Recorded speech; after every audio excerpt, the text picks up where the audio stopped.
Hello everyone, welcome back to judiciary point, a part of CLAT point. So हमारी जो आज की video है वो उन बच्चों के लिए हेल्पफुल है जो कि यूपीएससी के लिए तैयारी कर रहे हैं और उनका जो ऑप्शनल पेपर है वो लॉ है।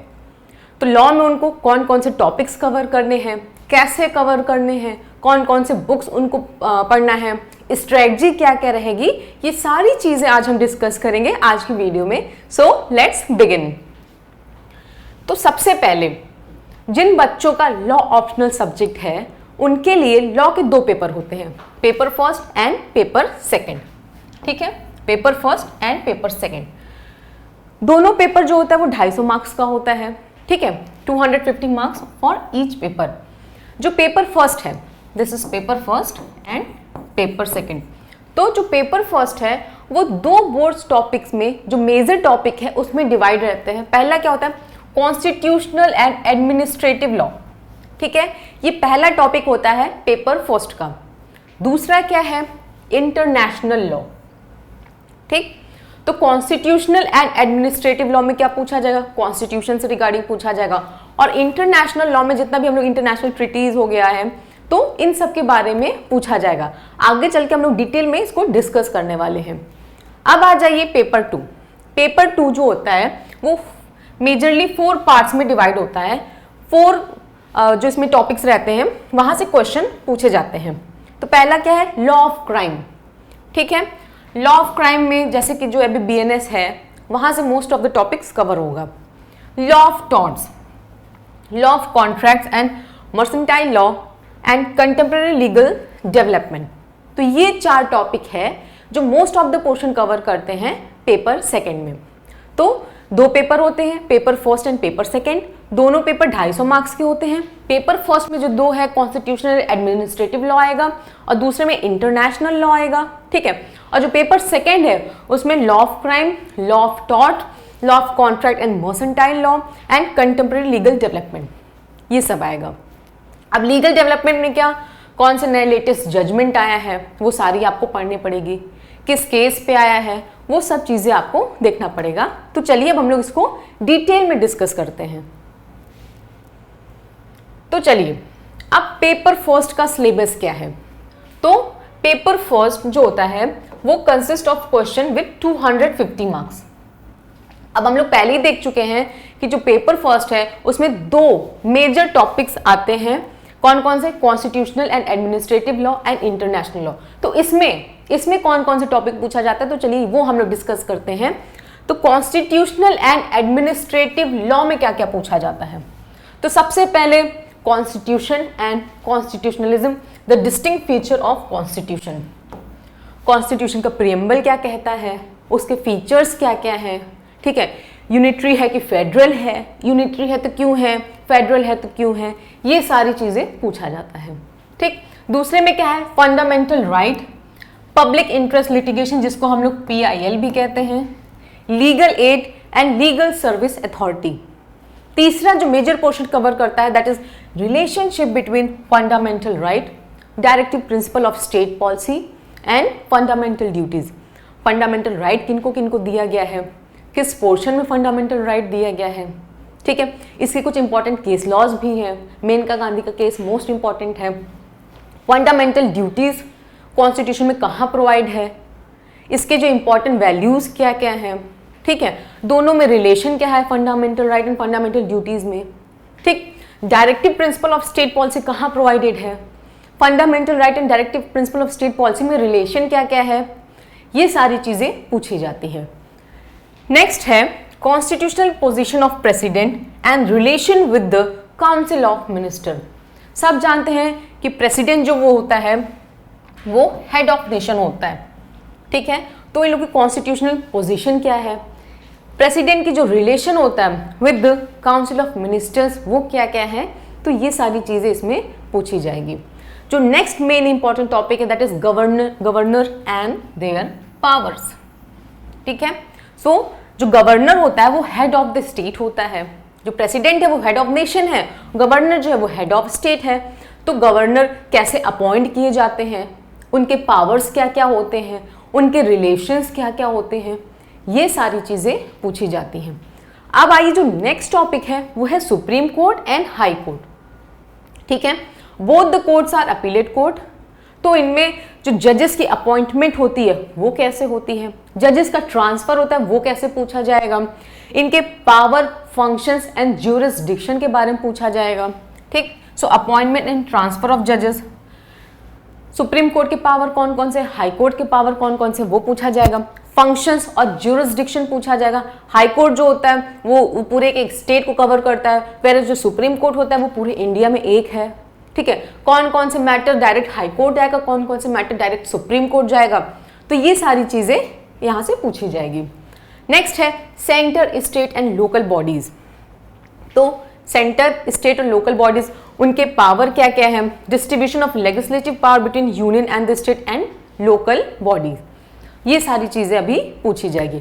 अब नेक्स्ट देखते हैं, अब जो है लेजिस्लेटिव पावर, प्रिविलेज और उनकी इम्यूनिटीज कौन कौन सी है। जो लेजिस्लेचर के मेंबर्स हैं उनके पावर कौन कौन से हैं, प्रिविलेज उनको क्या क्या मिलेगी और इम्यूनिटीज क्या क्या हैं, इन सबसे क्वेश्चंस आते हैं।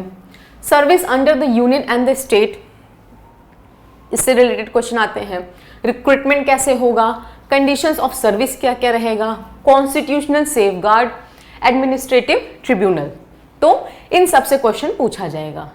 नेक्स्ट क्या है, union public service commission, state public service commission जो है, इनके पावर्स एंड फंक्शंस क्या क्या हैं। ठीक, इलेक्शन कमीशन के पावर्स एंड फंक्शन क्या क्या, ये सारी चीजें आपको एम लक्ष्मीकांत की जो बुक है वो बहुत अच्छी किताब है और ये सारी चीजें आपको उसमें मिल जाएगी। नेक्स्ट है इमरजेंसी प्रोविजंस, कि कितने टाइप के इमरजेंसीज होते हैं, national emergency, state emergency, financial emergency, ये सारे इमरजेंसीज कब कब लागू होंगे। ठीक है, अगर इमरजेंसी लागू हो रहा है तो किसकी पावर किस में चली जाएगी, सो ये सारी चीजें पूछी जाएगी। अमेंडमेंट ऑफ द कॉन्स्टिट्यूशन पूछा जाएगा, कॉन्स्टिट्यूशन में कब अमेंडमेंट किया जा सकता है, बेसिक स्ट्रक्चर को चेंज किया जा सकता है कि नहीं किया जा सकता, किस केस में कहा गया था, प्रियम्बल को अमेंड किया जा सकता है कि नहीं, ये सारी चीजें इसमें से पूछी जाएगी। Principal of natural justice, emerging trends, judicial approach, ये सारी पूछी जाएगी। 2 प्रिंसिपल ऑफ नेचुरल जस्टिस है तो वो सारी चीजें इसमें कवर रहेगी। नेक्स्ट क्या है, delegate legislation and its constitutionality पूछी जाएगी। Separation of power and constitutional governance, कि there is a division of power. ठीक है, किसके बीच में डिवीजन है, कौन कौन सी पावर है, तो ये सारी चीजें पूछी जाएगी। Judicial review of administrative action, कि अगर कोई लॉ लेजिस्लेचर ने बनाया या फिर एडमिनिस्ट्रेशन ने कोई लॉ बनाया है तो उसको जुडिशियल रिव्यू कौन करेगा, इससे रिलेटेड क्वेश्चन आएगा। ऑम्बड्समैन, लोकायुक्त एंड लोकपाल, तो इन सारे रिलेटेड से क्वेश्चन पुटअप होगा। अब आ जाइए इंटरनेशनल लॉ। इंटरनेशनल लॉ भी एक बहुत मेजर पोर्शन से क्वेश्चन पूछा जाता है और ये थोड़ा ट्रिकी भी है, इसको आपको समझना पड़ेगा। कॉन्स्टिट्यूशनल लॉ है वो इजी है और अगर आप लोग एम लक्ष्मीकांत से कवर कर रहे हैं तो आसानी से हो जाएगा, उसमें बहुत बड़ा हेडेक नहीं है। बट इंटरनेशनल लॉ है वो थोड़ा ट्रिकी है और इसको समझना प्लस याद करना भी पड़ेगा। तो सबसे पहले जो इसमें से क्वेश्चन पुटअप होता है, जो मोस्ट इंपॉर्टेंट टॉपिक है, that is nature and definitions of international law. बहुत लोग ने बहुत तरह तरह की डेफिनेशन दिया है तो वो सारी चीजें डेफिनेशन पढ़नी पड़ेगी। दूसरा इंपॉर्टेंट क्या है, relationship between international law and municipal law. ठीक, जो तीसरा मेन इंपॉर्टेंट टॉपिक है इसमें, state recognition and state succession. चौथा जो है वो लॉ ऑफ सी, कि किसकी कितनी एरिया है, कितना नॉटिकल माइल्स अपने इंडिया में आता है, कितना बाहर रहता है। Inland waters, territorial sea, contiguous zone, continental shelf, exclusive economic zone and high sea, तो ये सारी चीजें पूछी जाएंगी। तो ये सारी चीजें आपको कवर करना है। ठीक है, नेक्स्ट जो है वो individual, nationality, statelessness, human right, which is most important topic, कि भाई अगर एक इंसान है तो उसके कोई मानव अधिकार भी होता है, तो ह्यूमन राइट कौन कौन से हैं, and procedure available for their enforcement, कि अगर किसी भी पर्सन के ह्यूमन राइट वॉयलेट हुआ है तो उसके बाद का प्रोसीजर क्या होगा, वो सारी चीजें इसमें पूछा जाएगा। Territorial jurisdiction of state, extradition and asylum, इससे रिलेटेड क्वेश्चंस पूछे जाएंगे। Treaties, it is also most important topic कि दो कंट्री के बीच में ट्रिटीज साइन हुआ है, कौन सी ट्रिटी साइन हुआ है, उसका एम क्या है, उसका मोटो क्या है, MOUs, ये सब पूछे जाएंगे। Formation, application, termination and reservation, ये सारी चीजें उसमें पूछी जाएगी। United Nation, its principal organ, power and function and reform. तो यूनाइटेड नेशंस के जो प्रिंसिपल ऑर्गन्स हैं ये सारे पूछे जाएंगे। अलग अलग प्रिंसिपल ऑर्गन होते हैं, उनके जो पावर हैं, उनके कौन कौन से पावर्स हैं वो उससे क्वेश्चन बनते हैं, उनके फंक्शंस क्या क्या है उससे क्वेश्चन बनते हैं। अब peaceful settlement of dispute and different mode की, whether there is a dispute between two countries, तो उसको अच्छे तरीके से पीसफुली तरीके से उसको सेटल कैसे किया जाए, तो इससे रिलेटेड भी क्वेश्चन बनते हैं। अब आइए नेक्स्ट देखते हैं, lawful resource to force aggression, self defence and intervention, fundamental principle of international humanitarian law, international convention and contemporary developments, ठीक है। Legality of the use of nuclear weapon, अभी हम लोग लेटेस्ट न्यूज में हमेशा पढ़ते थे कि इन कंट्री ने न्यूक्लियर वेपन टेस्ट कर रहे हैं, इन्होंने यूज कर रहा है, तो फिर इन सारे टॉपिक से भी क्वेश्चन पुटअप होते हैं कि अगर कोई न्यूक्लियर वेपन यूज करे तो वो कब तक वो लीगल है। अगर आपको टेस्ट करना है, ban on testing of nuclear weapon, इससे रिलेटेड क्वेश्चन पुटअप होता है। न्यूक्लियर नॉन प्रोलिफरेशन ट्रीटी, इससे भी क्वेश्चन पुटअप होता है। और CTSC ST, यहाँ से भी क्वेश्चन पूछे जाते हैं। जो नेक्स्ट इंपॉर्टेंट टॉपिक है इंटरनेशनल टेररिज्म, ये बहुत इंपॉर्टेंट टॉपिक है, यहाँ से भी क्वेश्चन पूछता है। State sponsored terrorism, hijacking, international criminal code, this is most important कि इंटरनेशनल क्रिमिनल कोड जो है वो कहाँ पे है, उसमें कितने जजेस हैं, ये सारी चीज़ें भी पूछी जाएगी। New international economic order and monetary law, that is WTO, TRIPS, GATT, IMF, world bank, ये सारी चीज़ें पूछी जाएंगी कि इनके हेडक्वार्टर्स कहाँ कहाँ हैं, ये कब बने थे, ठीक है, इनका मेन मोटो क्या है, ये सारी चीज़ें पूछी जाएंगी इसमें। Protection and improvement of the human environment, international effect, तो ह्यूमन इन्वायरमेंट को बचाने के लिए क्या क्या स्टेप लिया गया था, वो सारी चीज़ें इसमें पूछी जाएगी। सो आई होप पेपर फर्स्ट आपको क्लियर हो गया होगा कि किस किस टॉपिक से आपको पढ़ना है, कौन कौन से पोर्शंस आपको कवर करना है। अब आ जाते हैं पेपर सेकंड पे, ठीक है। पेपर सेकंड भी बहुत इंपॉर्टेंट पेपर है, ये भी 250 मार्क्स का पेपर आता है। इसमें 4 मेजर जो लॉज होते हैं वो पूछे जाते हैं। लॉ ऑफ क्राइम हो गया, टॉर्ट हो गया है, कॉन्ट्रैक्ट हो गया है, ठीक है। तो ये सारी चीज़ें इसमें पूछी जाती हैं और ये भी 250 मार्क्स का होता है। तो चलिए लॉ ऑफ क्राइम में देखते हैं। जो सबसे पहला पेपर है लॉ ऑफ क्राइम का, सबसे पहला टॉपिक है वो लॉ ऑफ क्राइम से। तो इसमें से क्या क्या पूछा जाएगा, तो general principle of criminal liability पूछी जाती है, ठीक है। मेंशरिया क्या होता है, एक्टशरिया क्या होता है। मेंशरिया इज अ स्टैट्यूटरी ऑफेंस कि गिल्टी माइंड, गिल्टी एक्ट, इसमें जो मैक्सिम्स है, केस लॉज हैं, वो सारी चीज़ें पूछी जाती हैं। काइंड्स ऑफ पनिशमेंट की कितने काइंड्स ऑफ पनिशमेंट BNS में प्रोवाइडेड है। अब जो आने वाले जो पेपर उसमें BNS पूछा जाएगा, ठीक है। कितने इसमें एक पनिशमेंट ऐड कर दिया गया है, वो सारी पनिशमेंट सब पूछा जाएगा, ठीक है। Emerging trends as it to abolition of capital punishment, ये सारा पूछा जाएगा, ठीक। प्रिपरेशन एंड क्रिमिनल अटेम्प्ट कि कब माना जाएगा, कब प्रिपरेशन जो है वो पनिशबल होगा, किस किस केस में प्रिपरेशन पनिशबल होगा, क्योंकि जनरली हर केस में प्रिपरेशन होता है वो पनिशबल नहीं होता है। क्रिमिनल अटेम्प्ट की क्या पनिशमेंट रहेगी, भाई आप कोई ऑफेंस कमिट करने जा रहे हो, अगर आपने अटेम्प्ट किया है तो उसकी क्या पनिशमेंट मिलेगी, ठीक है। जनरल एक्सेप्शन कि कब कोई इंसान कोई काम करता है, एक्टशरिया तो होता है बट वहाँ पे मेंशरिया नहीं होता है। जैसे child below the age of 7 years उनको एब्सोल्यूट इम्यूनिटी मिली होती है। चाइल्ड बिटवीन 7 to 12 ईयर्स उनको पार्शियल इम्यूनिटी मिलती है, ठीक है। जो पुलिस ऑफिसर्स हैं, जजेस हैं, ठीक है, unsoundness of mind, insanity, necessity, इन सारे चीज़ों को डिफेंस मिला है।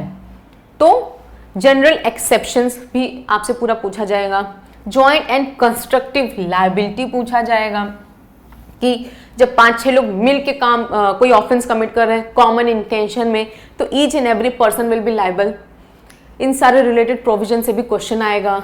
Abetment which is very very very important topic, यहाँ से भी कि अगर कोई ऑफेंस कमिट हो रहा है तो जो पर्सन ऑफेंस कमिट कर रहा है वो तो पनिशेबल होगा ही होगा, बट जो उसको अबेट कर रहा है, उसको एड कर रहा है, जो ऑफेंडर है उसको, अगर उसको कोई पर्सन उसकी मदद कर रहा है, इंस्टिगेट कर रहा है, प्रोवोक कर रहा है, तो वो पर्सन भी लायबल होगा। तो अबेटमेंट भी पूछा जाएगा।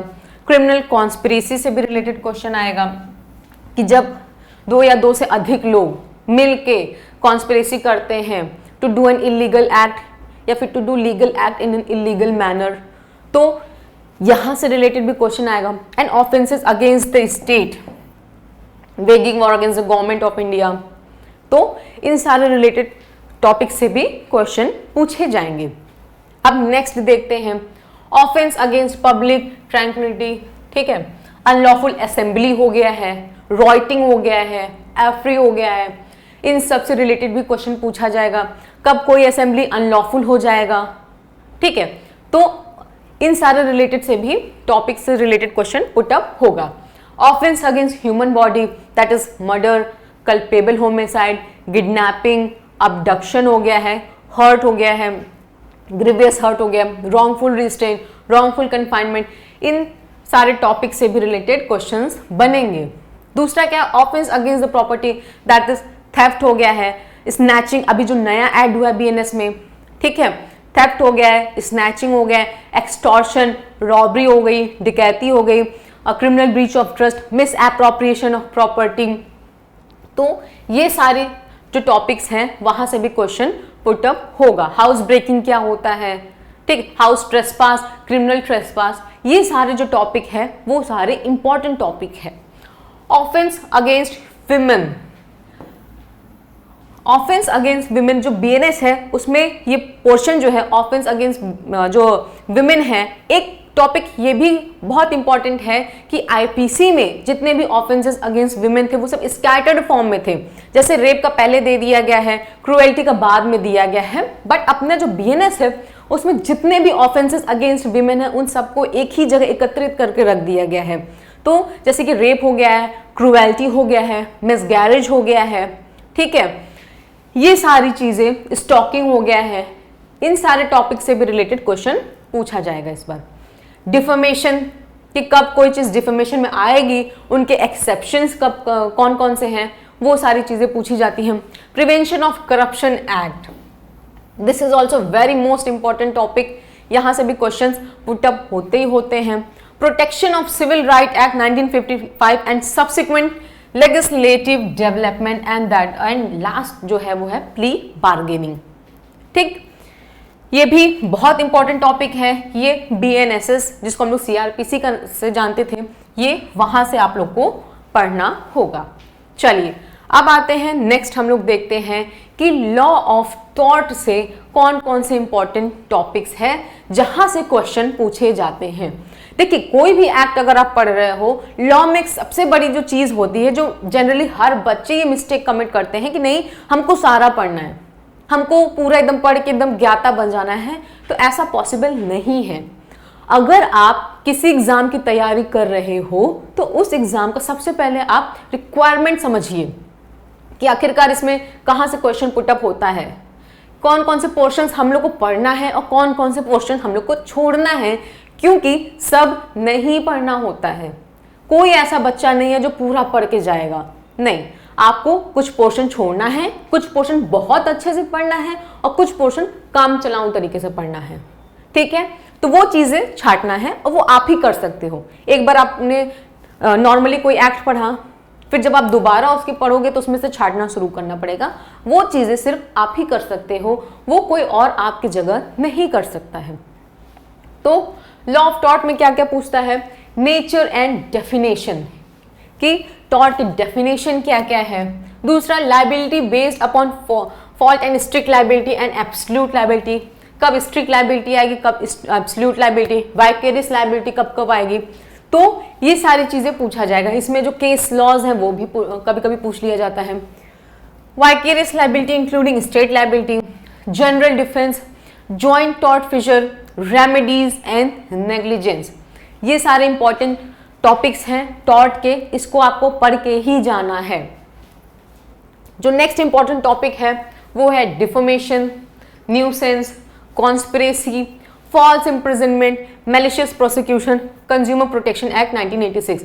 मैलिशियस प्रोसिक्यूशन में क्या होता है कि अगर आपने किसी के अगेंस्ट फॉल्स एलिगेशन लगा दिया, कोई झूठा मुकदमा दर्ज करवा दिया, तो उसमें आपको क्या पनिशमेंट मिलेगी, आपके अगेंस्ट क्या प्रोसीजर होगा, वो सारी चीजें पूछी जाएगी।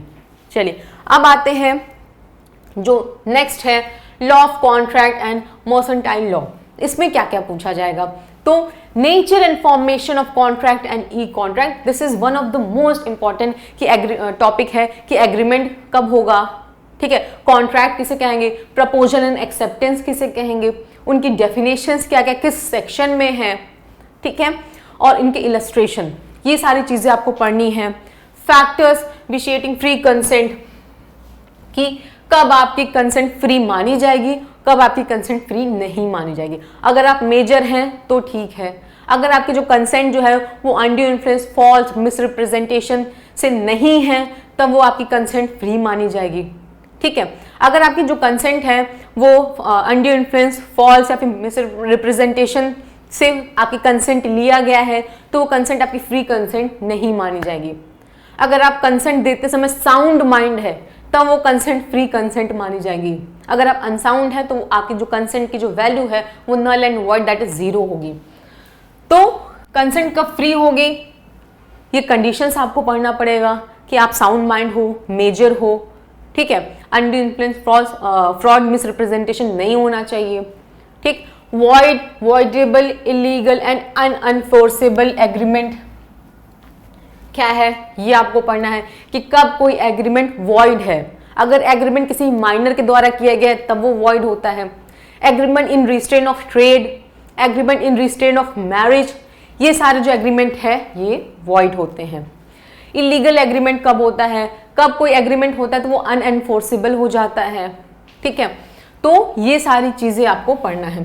Performance and discharge of contract, ठीक है, मान लीजिए दो पार्टी में कॉन्ट्रैक्ट हुआ, तो उन लोगों को कैसे परफॉर्म करना है, कब परफॉर्म करना है, कितने टाइम लिमिट्स में परफॉर्म करना है, या फिर कब उस कॉन्ट्रैक्ट से वो डिस्चार्ज हो जाएंगे, ये सारी चीजें आपको पढ़ना है। डॉक्ट्राइन ऑफ फ्रस्ट्रेशन और बाकी चीजें जो डॉक्ट्राइन्स हैं वो सब भी आपको इसमें कवर करना पड़ेगा। क्वासी कॉन्ट्रैक्ट क्या होता है, इसके प्रोविजंस क्या है, इसके मैक्सिम्स क्या है, किस किस सेक्शंस में है, इलस्ट्रेशन, ये सारी चीजें आपको इसमें पढ़ के जानी है। And consequences of breach of contract, कि अगर मान लीजिए दोनों पार्टी में से किसी एक ने कॉन्ट्रैक्ट का ब्रीच किया है तो उसको पेनाल्टी कितनी लगेगी, फाइन भरना पड़ेगा, क्या करना पड़ेगा, वो सारी चीजें आपको पढ़नी पड़ेगी। Contract of indemnity, guarantee and insurance, ये सारी चीजें भी आपको कवर करके जाना है। चलिए अब आते हैं जो नेक्स्ट है, that is contract of agency, sale of goods and hire purchase, formation and dissolution of partnership, कि पार्टनरशिप कब कैसे बन सकती है, क्या क्या उसके लीगल रिक्वायरमेंट्स हैं, एज क्या क्या है, ठीक है, और कब पार्टनरशिप डिसॉल्व होगी, डिसॉल्व होने के कंडीशंस क्या क्या हैं, उसका इफेक्ट क्या क्या होगा, ये सारी चीजें इसमें पूछी जाएगी, ठीक। Negotiable instrument act 1881, that is हम लोग इसको शॉर्ट फॉर्म में NI एक्ट कहते हैं, यहां से क्वेश्चंस बनते हैं। Arbitration and conciliation act, that is 1996, की अगर किसी फर्म या फिर कंपनी में डिस्प्यूट है तो कब वो डिस्प्यूट आर्बिट्रेटर के पास जाएगा, आर्बिट्रेटर कौन नियुक्त करेगा, आर्बिट्रेटर की पावर क्या होगी, अगर आर्बिट्रेटर कोई जजमेंट दे रहा है, कोई डिसीजन दे रहा है तो उसकी वैल्यू क्या होगी, और उसको अपील कहाँ किया जाएगा, उसको चैलेंज कहाँ किया जाएगा, ये सारी चीजें इसमें, ये सारे क्वेश्चंस पूछे जाएंगे, ठीक। स्टैंडर्ड फॉर्म ऑफ कॉन्ट्रैक्ट क्या क्या है, तो स्टैंडर्ड फॉर्म ऑफ कॉन्ट्रैक्ट क्या क्या है, ये सारी चीजें भी पूछी जाएगी। तो ये सारे टॉपिक्स आपको पढ़ के जाना है, ये छोड़ना नहीं है। चलिए अब जो होते हैं कंटेम्प्रेरी लीगल डेवलपमेंट, कि दिन ब दिन अपने सोसाइटी में रोज नए नए लॉज आते, नए नए जजमेंट्स आते हैं, तो वो सारी चीज़ें आपको पढ़नी है।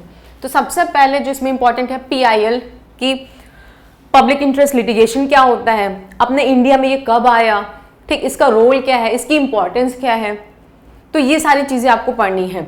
Intellectual property right, concept, types and prospectus, ये सारी चीज़ें आपको पढ़नी है। Information technology law including cyber law, concept, propose, purpose, ये सारा पढ़ना है, ठीक है। Competition law, concept, purpose and prospectus, ये पढ़ना है। ऑल्टरनेट डिस्प्यूट रेजोल्यूशन, इसके कॉन्सेप्ट, टाइप क्या होते हैं, ये सारे पढ़ना है। दैट इज हम लोग ADR कहते हैं, ठीक है।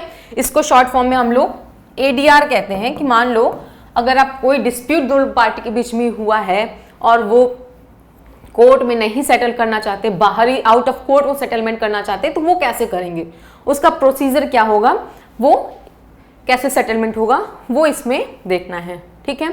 Major status concerning environmental law, इससे ये टॉपिक आपको कवर करना है। Right to information act RTI जो 2005 में आया था, क्यों आया था, कैसे आया था, ठीक है, इसके अपील कहाँ होगी, तो ये सारी चीज़ें पढ़नी है। ट्रायल बाय मीडिया, ठीक, तो ये सारे टॉपिक्स आपको कवर करना है।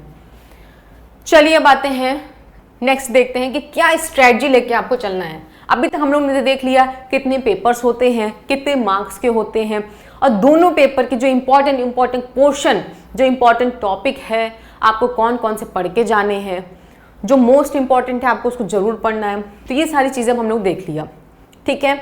तो अभी तक आपके दिमाग में क्या पढ़ना है, ये चीज़ें तो क्लियर हो गई होंगी, ठीक। अब आइए स्ट्रेटजी पे आइए कि आपको कैसे पढ़ना है कि चीज़ें फ्रूटफुल हो, ठीक।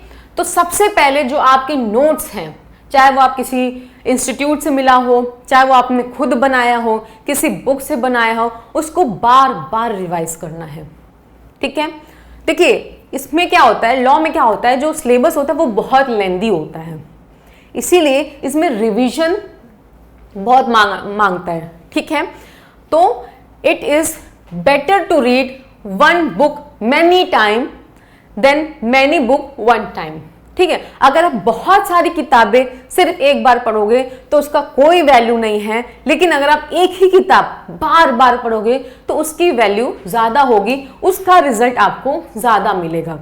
तो इसीलिए आप जो अपने नोट्स बना रहे हो उसका आपको बार बार रिवीजन करना है। अगर आप रिवीजन नहीं करोगे तो चीज़ें आपके दिमाग से निकल जाएंगी।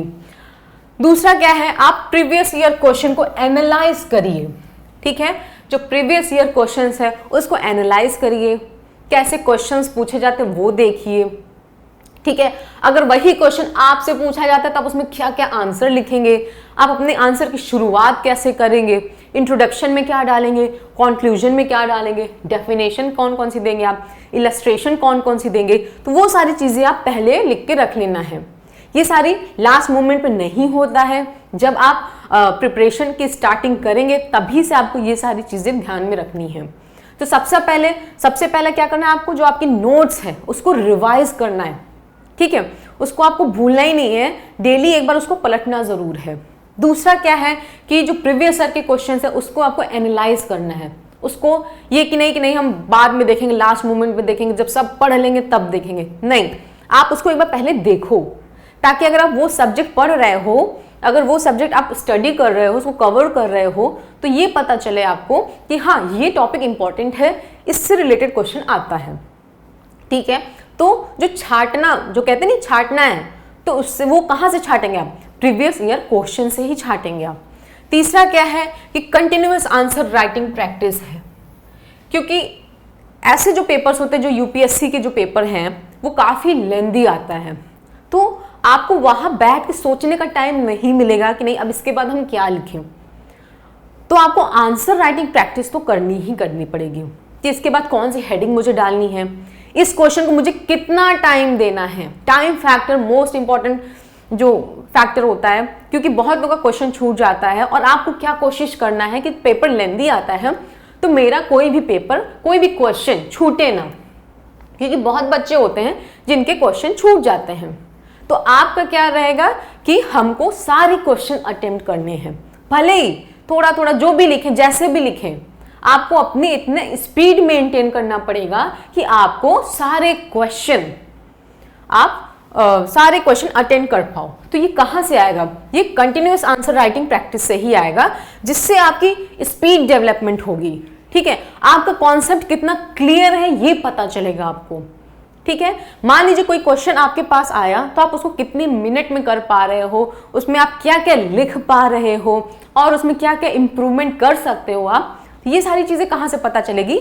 जब आप अपने आंसर को लिखोगे तभी वो सारी चीजें आपको पता चलेगी। देखिए, प्री तो क्लियर हो गया, बट आपका जो फाइनल सिलेक्शन होता है वो मेंस के पेपर पे ही डिपेंड रहता है। अगर आपको मेंस में मार्क्स अच्छे आ गए तो सिलेक्शन के चांसेस बढ़ जाते हैं।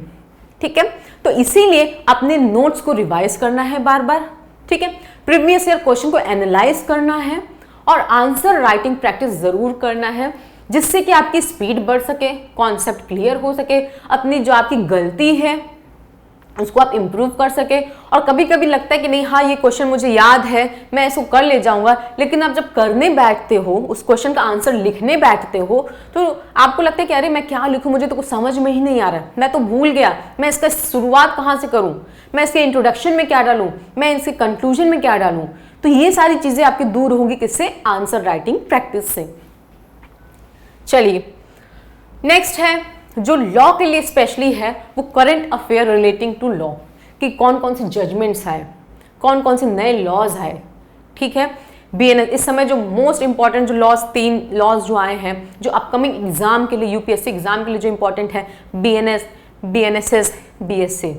ठीक है, तीनों को क्यों लाया गया, क्यों ऐसी कौन सी जरूरत पड़ी कि हमको ओल्ड लॉज को रिप्लेस करके ये नए लॉज लाने की जरूरत पड़ी। ठीक है, तो जो करंट अफेयर्स हैं रिलेटेड टू लॉ, वो सारी चीज़ें आपको पढ़नी पड़ेगी, उससे आपको अपडेट रहना पड़ेगा। कोई नया जजमेंट आया तो उसमें कितने जजेस की बेंच थी, उसमें मेन इशू क्या था, आखिर वो मैटर क्यों सुप्रीम कोर्ट गया। ठीक है, फिर उसमें जो है उसमें जजमेंट क्या आया, कोर्ट के डिसीजंस क्या थे, ये सारी चीज़ें आपको पढ़नी पड़ेगी। और लास्ट है जो इम्पोर्टेंट केस लॉ है, जो इम्पोर्टेंट केस लॉज होते हैं वो बहुत ज़रूरी है। जो बीएनएस के इंपॉर्टेंट केस लॉ, जैसे मेंशरिया पे बहुत सारे केस लॉज हैं, एक्टेशरिया पे हैं, प्राइवेट डिफेंस पे है। ठीक है ना, तो इन सारे चीज़ों पे बहुत सारे इंपॉर्टेंट केस लॉज हैं। टॉर्ट में बहुत बहुत इंपॉर्टेंट केस लॉज हैं, कॉन्ट्रैक्ट में हैं, तो ये सारे केस लॉज आपको पता होने चाहिए। ठीक है, सो केस लॉज पे भी आपका अच्छा खासा कमांड होना चाहिए। तो बेसिकली अगर आपकी तैयारी की जो स्ट्रेटजी है वो यही है कि अपने नोट्स को बार बार रिवाइज करना है। ठीक है, आंसर राइटिंग प्रैक्टिस आपको करना ही करना है। प्रीवियस ईयर क्वेश्चन पेपर आपको सॉल्व करना ही करना है, बहुत इंपॉर्टेंट है। 2 चीज़ तो आप बिल्कुल भूल ही नहीं सकते, प्रीवियस ईयर क्वेश्चन पेपर और आंसर राइटिंग।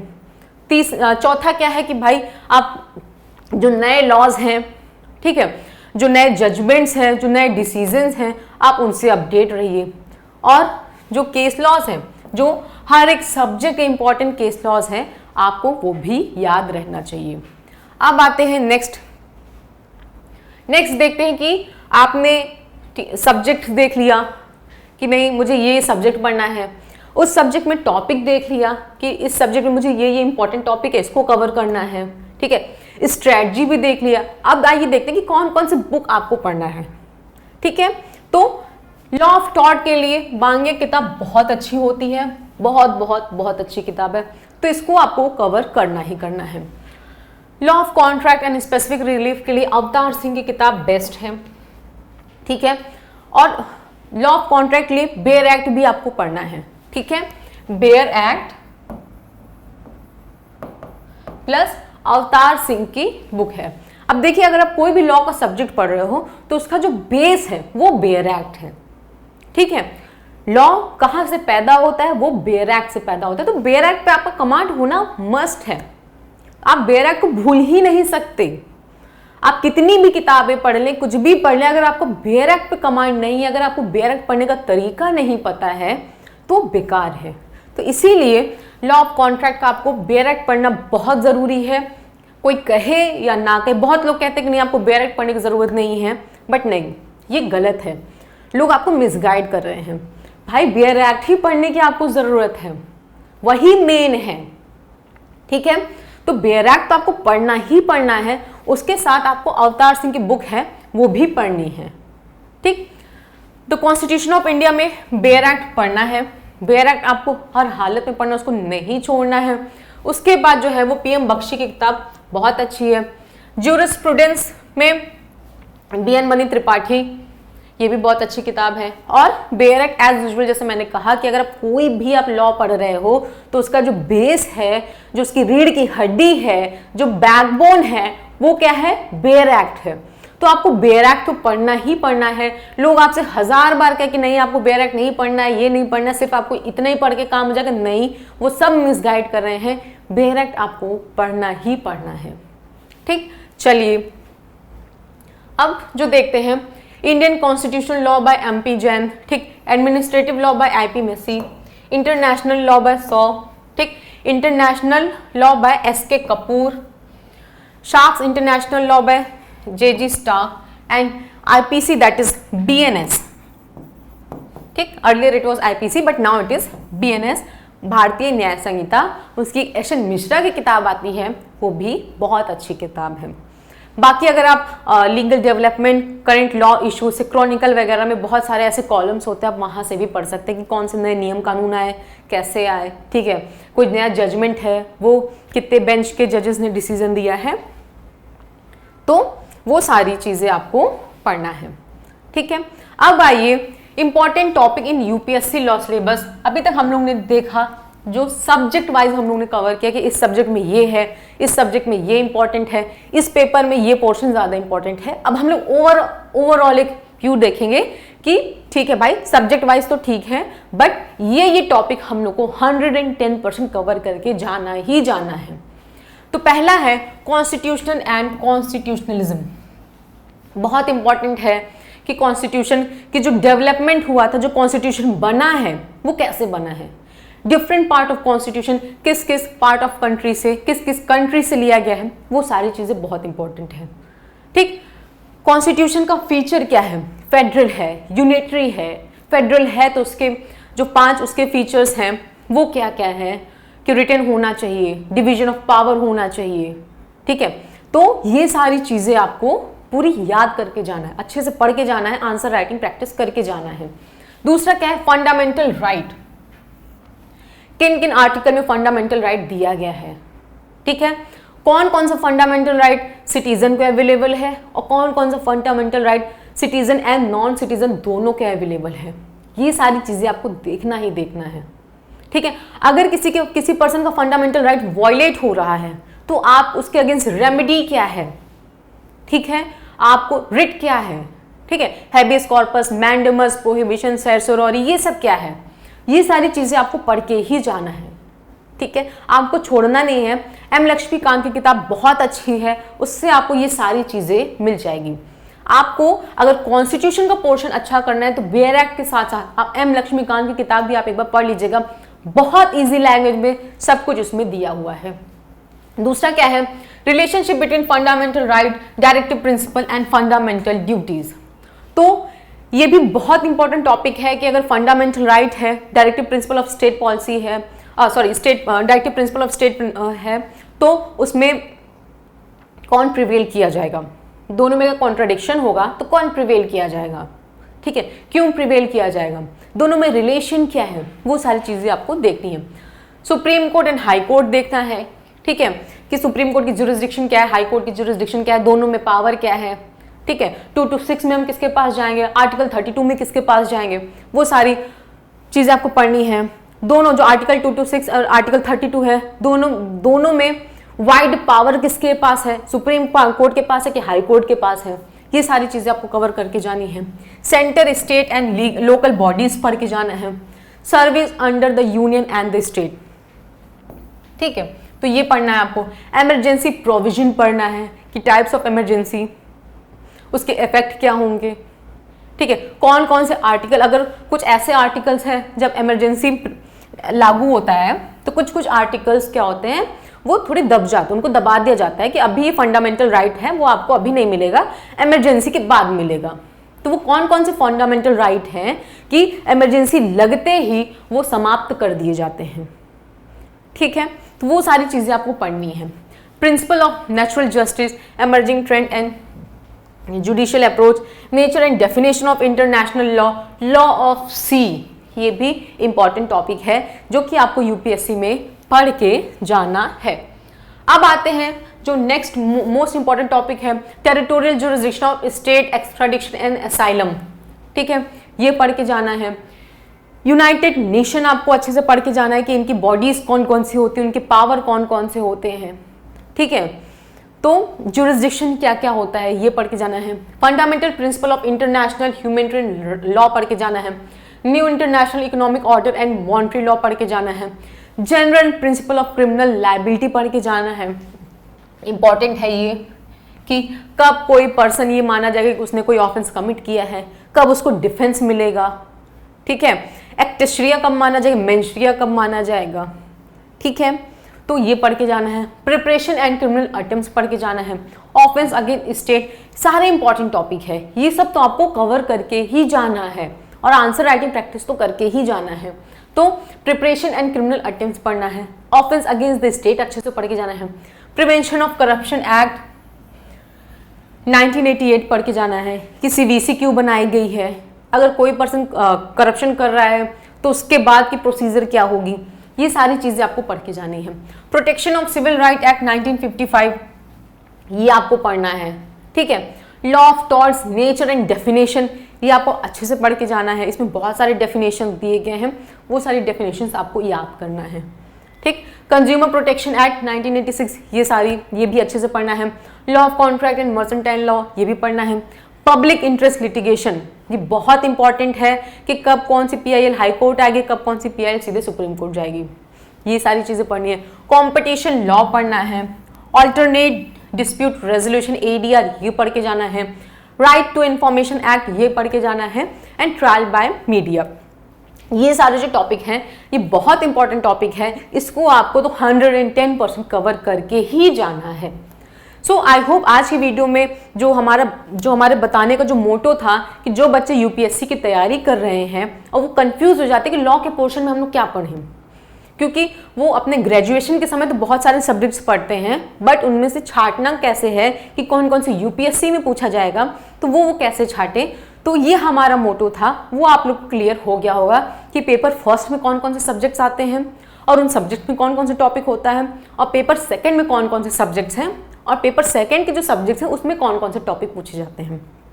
ठीक है, स्ट्रेटजी आप लोगों को क्लियर हो गई होगी कि प्रीवियस ईयर क्वेश्चन सॉल्व करना है, आंसर राइटिंग प्रैक्टिस करना है। ठीक है, अपने नोट्स को रिवाइज करना है बार बार।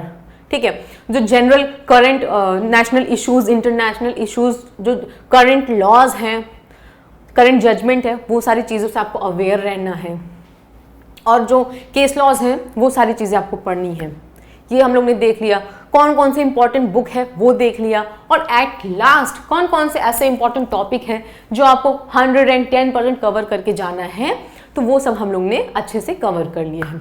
सो आई होप ये वीडियोस आपको अच्छी लगी होगी और ये वीडियो आपको हेल्प भी करेगी काफ़ी आपके फर्दर प्रिपरेशन में। So thank you so much and have a nice day.